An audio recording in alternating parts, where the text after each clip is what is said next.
Vamos a dar comienzo a la presentación de Anónimo Florentino, cuya autora es, como bien conocéis todos, me imagino, a Carmen Alcaide. En primer lugar, me gustaría dar las gracias a la Casa de los Tiros, de los Tiros, por cedernos tan amablemente siempre esta sala, y a Víctor Miguel Gallardo, porque ha sido el que ha velado por la perfecta edición de la obra, y por supuesto a todos ustedes por su presencia hoy aquí. Carmen es una mujer creativa, lo demuestra su extensa carrera literaria, ya que tiene en su haber más de 7 libros editados. Algunos relacionados con su estudio de filología, pasando por cuentos infantiles, otros de temática adolescente, hasta llegar a cultivar la novela, como en el caso de la que hoy presentamos. Os puedo decir que durante el proceso de edición de su obra, Carmen nos ha ido calando a cada uno de nosotros. Por su paciencia, por su buen hacer, seguro que hará que sus alumnos se enamoren de la literatura y, quién sabe, el día de mañana tendrá entre ellos a un Machado. De su libro Anónimo Florentino os puedo decir que he disfrutado muchísimo leyéndolo, porque Carmen tiene una gran capacidad descriptiva y me ha trasladado a la Florencia renacentista, sintiéndome como un personaje más de su novela. Y bueno, y sirvan todos estos argumentos para felicitar fervientemente a Carmen por habernos hecho cómplices a todos los miembros de Ediciones Dauro de su obra y, por supuesto, a todos ustedes invitarles a que la lean, que seguro que no les dejará indiferentes. Muchas gracias.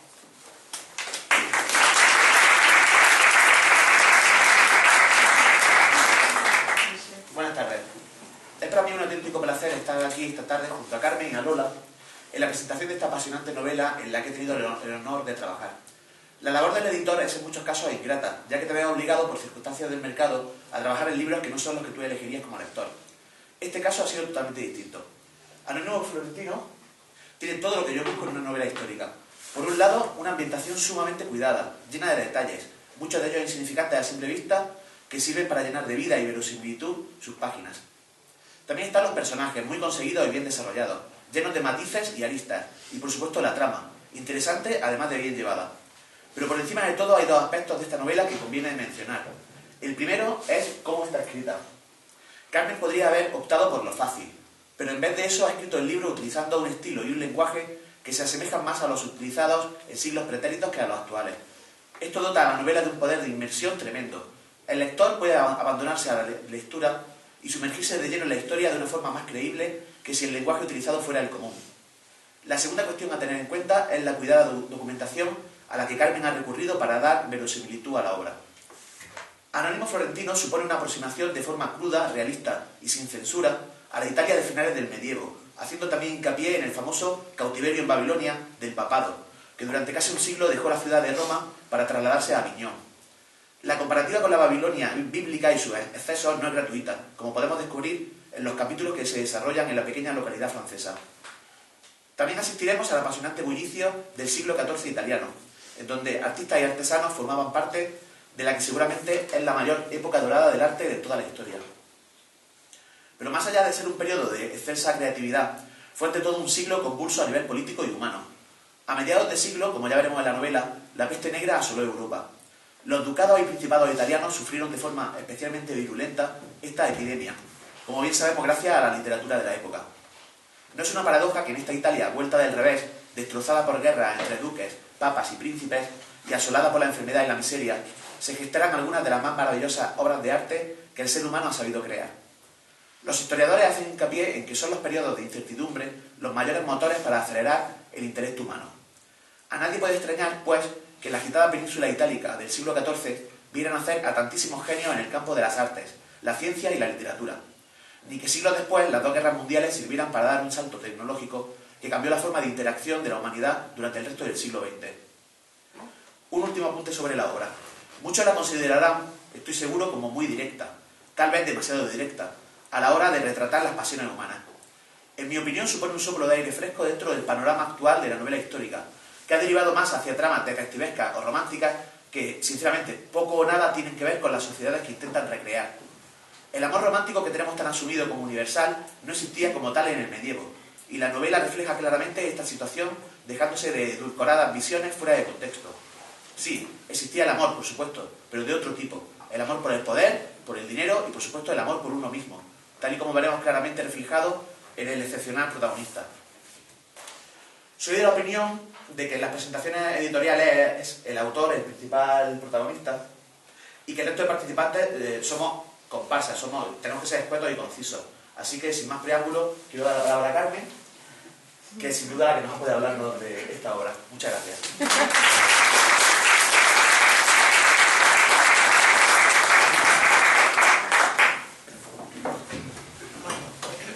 Buenas tardes. Primero, pedir perdón por la ronquera que tengo, que ha venido muy oportuna. A mí no me dan más que de 5 en 5 años y mira por dónde me ha venido, ¿verdad? Y bueno, y también lo primero es daros las gracias porque estáis aquí. La verdad es que os lo agradezco muchísimo, tanto a los compañeros de ahora como a los que han venido, que eran de antes, compañeros y amigos míos de otros tiempos. Lo agradezco muchísimo. No lo digo por decirlo. Yo me acuerdo de esa frase que dice, lo mismo la mujer que miente y la que dice la verdad, habla con las mismas palabras. Bueno, pues es verdad. Para decir que las cosas uno tiene que utilizar las mismas palabras, pero que yo lo agradezco de verdad, de corazón, a todos los que estáis aquí. Eso es lo primero que quiero decir. Y después, pues dicen que hable del libro. Yo qué sé, yo soy mejor vendedora de los libros de los demás que de los míos. Yo muchas veces digo, Pérez Reverte me tenía que pasar comisión, porque hago tanta propaganda en la clase contando la historia que la gente va y se compra los libros. Pero de uno da como un corte de ponerse a contar la historia. Yo qué sé, ¿qué va a decir uno de su libro? Pues uno diría lo mejor, como de los hijos, que lo mejor, yo qué sé. Yo lo que sí sé es que he disfrutado mucho escribiendo. Yo me he metido realmente he vivido en el siglo ese. Yo lo que sí os digo, pero que ya lo había dicho Víctor, yo animaría a que al leerlo os sumergierais en el siglo XIV y vivierais en el siglo XIV, porque yo vivía, en el momento en que lo estaba escribiendo, yo vivía en el siglo XIV. Es una manera, bueno, para mí, yo no sé para los demás, el escribir y el leer, de sumergirse en otro mundo que es distinto al tuyo, de vivir, aunque sea por unos momentos, otras cosas diferentes a las que está uno viviendo al día, que a veces a mí personalmente me ayudan ahora a vivir otras cosas de las que estoy viviendo a diario. Y yo ya os digo, intenté pues eso, vivir, recrear esos ambientes, vivir en un monasterio, estar en un monasterio medieval, con los novicios traviesos, y en un taller de Venecia. Siempre me había llamado a mí la atención eso de que siempre estudiábamos el maestro, el aprendiz, el oficial. Pues yo me ha gustado recrear eso con personajes como si fueran reales, no lo son, pero vamos, que no son como de libro. Y bueno, también pues las calles de Italia, las puertas de la iglesia donde se pide limosna, o los palacios venecianos, o los palacios florentinos, los bailes de máscaras. Bueno, hay el Aviñón de los Papas, también hay un espacio de tiempo que el protagonista vive allí. Es lo que yo más os invitaría, que os sumergierais de cabeza en el siglo XIV y vivierais en él. Lo del estilo, pues a mí, a fuerza de tanto las clases del Lazarillo, de Boccaccio y de la Celestina, pues empecé a pensar lo bonita que era la lengua esta arcaica, que si se lee bien, si se utiliza bien, qué bien suena, qué palabras hay, algunas que están en desuso. Y bueno, no sé, empezó a venirme a la cabeza la idea de poder escribir una historia que estuviera escrita como realmente, si estuviera escrita dentro de... No vayáis a creer que está escrita tampoco como la Celestina, que entonces no hay que leer. Es adaptado, únicamente es adaptado, pero que intenta de esa manera recrear mejor el ambiente. También me atrajo la atención de que lo escribiera el mismo protagonista, y además ya veréis que es una persona un poco especial, por no decir, y contar lo que está contando desde el distanciamiento. Veréis que todo lo cuenta de una manera distanciada, cosas que pues a lo mejor te dejan frío que las cuente de esa manera. O sea, lo mismo la cosa más grave que la cosa más tonta te la va a contar del mismo modo displicente, irónico, como una cosa más de la vida. Eso también me llamó la atención, esa manera de enfocar una historia. Y también pues eso es la idea de la persona que trepa, que bueno, quizás fue una época que también me vino a la cabeza porque era la época, digamos, del pelotazo, por así decir, de la persona que trepa, que pasa por encima de todo para conseguir lo que él quiere sin mirar a nadie más, aunque luego a lo mejor le pasa factura, no sabemos, eso ya no lo sabemos. Y bueno, también veréis que tiene un final curioso. Yo no puedo decir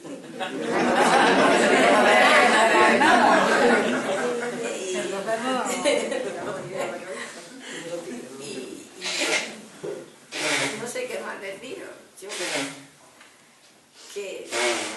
que si queréis me preguntéis cualquier cosa, y que más que todo lo que os he dicho, que os metáis en la vida del siglo XIV y que viváis otras vivencias, otras historias, otros mundos, otra manera de ver la vida, y ya está.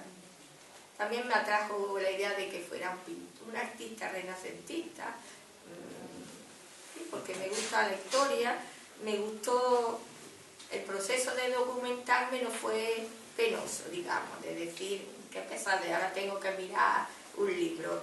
No, miré libros de arte y de historia, y como me gusta, pues tampoco fue una cosa penosa. Y después ya está, después la historia fluye sola, tú ya te la haces en tu cabeza, y a veces, no sé, a veces hasta los protagonistas actúan casi independientemente de ti, se te van de las manos y ya está, y hacen lo que tendría que hacer el protagonista.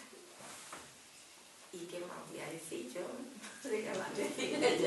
¿Y tienes un plan montado? O quiero decir, tendrás el esquema, pero ¿escribes desde principio a final o escribes al principio y luego te va al final, luego Pues va mira, al medio? No. Yo escribo lineal. Linealmente. ¿Empieza la historia? Sí, empieza y ahí. Sí, pero que no lo voy, no te diré, yo esta historia escribí el prólogo, lo primero de todo, y empecé a pensar que de ese prólogo, ¿qué me podría hacer? Hombre, con una idea en la cabeza, lógicamente. Pero no, a mí me gusta que vaya fluyendo la historia, que el personaje se mueva y un poco te vaya dando a él por dónde tienes que seguir. Es que si tú te metes en el personaje y en la historia, pues va sola, te va guiando. Pero sí que escribo lineal. Otra cosa es cuando repase algo y vuelva para atrás. Pero... ¿Y cuánto tiempo de elaboración has tardado? Ay, mira, yo de elaboración casi de escribirla, pues de escribirla, es que hace mucho tiempo que la escribí. Lo que pasa es que luego la publica uno pues cuando encuentra quien te la publique.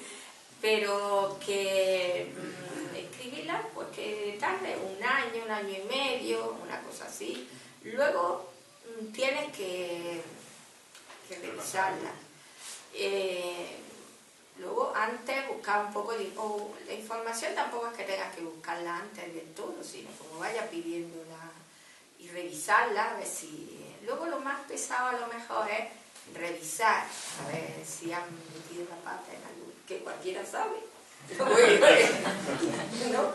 Pero eso, un año y medio, y luego pues que la revise por otro año, pongamos, como tampoco tienes, o por lo menos no tenemos un tiempo de dedicarnos exclusivamente a la literatura, pues más o menos una cosa así. ¿Qué tienes en la cabeza ya en mente? Mira, yo inventé siempre estoy escribiendo. Ya lo sé, por eso te lo pregunto. Porque yo, bueno, los días que tenemos claro. Eso es imposible. O evaluaciones. Claro. O evaluaciones. Me tengo que contar. Pero, y las evaluaciones también. Pues, no sé, escribe y no es que a lo mejor tenga una idea preconcebida de... Yo a veces escribo cosas paralelas. Unas las desecho, dice, no, esto no lleva a ninguna parte, y otras ya te... A ver, si yo me implico en la historia, sigo con ella, porque si a mí no me gusta, como la gusta a los demás, pienso yo. Bueno, así que siempre escribo, pero no me sé la y otras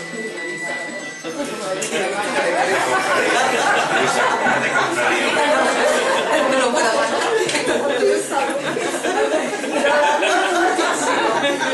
Solo veréis la nueva tecnología y pero que además tengo otra libreta ¿No publicada? y no publicada. Así es que yo tiene que escribo, te pero digo, como no siempre publica uno cuando quiere, Aparte, deduzco que es un placer y no un sufrimiento, ¿no? no, para mí no es un placer. Vamos, el placer del día es ponerme a escribir, y como me lo quiten, además que me pongo furiosa. Yo creo que es como la droga, que dices, hoy mira, hoy no me voy a poder yo escribir. Es que yo me voy a otro mundo en ese rato. Y entonces... ¿No te han entrado ganas, mientras estás escribiendo, decir, voy a ir a Florencia a ver esto? O Mira, realmente sí estás tan que en Florencia que no lo necesitas? Yo estoy totalmente Estás en Florencia. Y luego pienso, sí que me gustaría ir a Florencia. Pero luego me digo, de otra manera, porque mira, yo para ir a hacerme una foto con una botella de agua en el palacio que tiene en la puerta, no sé, yo quiero ver Florencia de otra manera que no sea en plan excursión turística, porque entonces creo que se me quitaría la ilusión y ya está.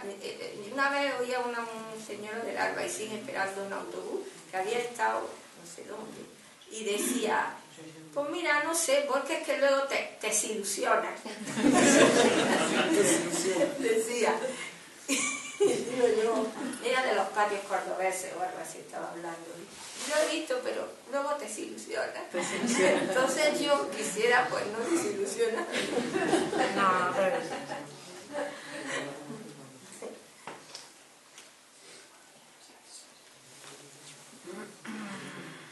Pues si no hay ninguna pregunta más, pues muchísimas gracias a todos por venir. Ahora sí queréis que firme... Ahora firmará Carmen por los libros que lo dediquen. Muchas gracias a todos.